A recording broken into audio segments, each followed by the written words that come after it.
Vaughan Marshall's got a big day ahead of him at the first day of the Cape Racing Festival. Thank you again so much for your time, Vaughan. We always appreciate it. Pleasure. You kick off in race number 4, which is the World Sports Betting Sophomore Sprinter listed feature, where you're represented by number 3, Lion Rampart. How badly did he need his last run?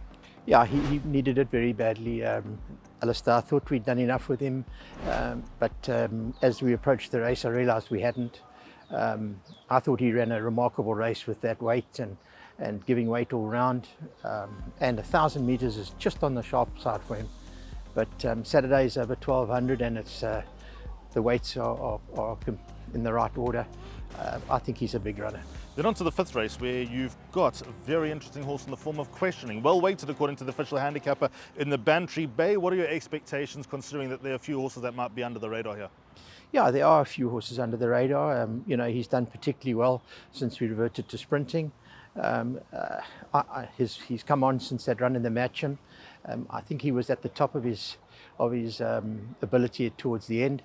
So I think he'd be better over the 1,100 and 1,200. I think he's a big runner.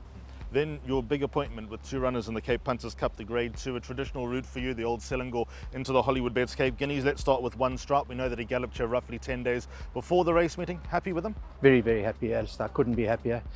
He's done all we've asked of him, and it's a small field, which I wish people would support the race and make it a spectacle. It's going to be tough because there's some talented horses in the race, albeit only 6 runners.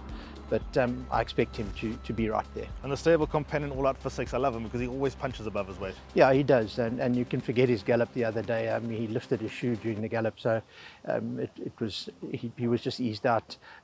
We worked this morning, and he worked particularly well. So I think he's in with a big chance.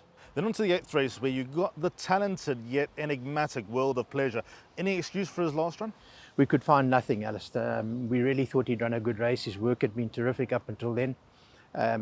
He was a little bit depressed after the race, and we eased up on him, and we've just trying to bring him back. I'd just like to see where he runs so that we can gauge exactly where we are. And then the finale, race number 10, where you got number 4, Golden Grey. Never really had the rub of the green. He can go missing from time to time. Can you ever put expectations on this horse? No, Alistair, he's an extremely difficult horse to ride, let alone train. But he's very well. As I said to Robert this morning, he worked particularly well this morning, and I just hope he brings that to the races on Saturday. If he does, he's got a big chance. Top class. Have a good one. Thank you very much. Thank you.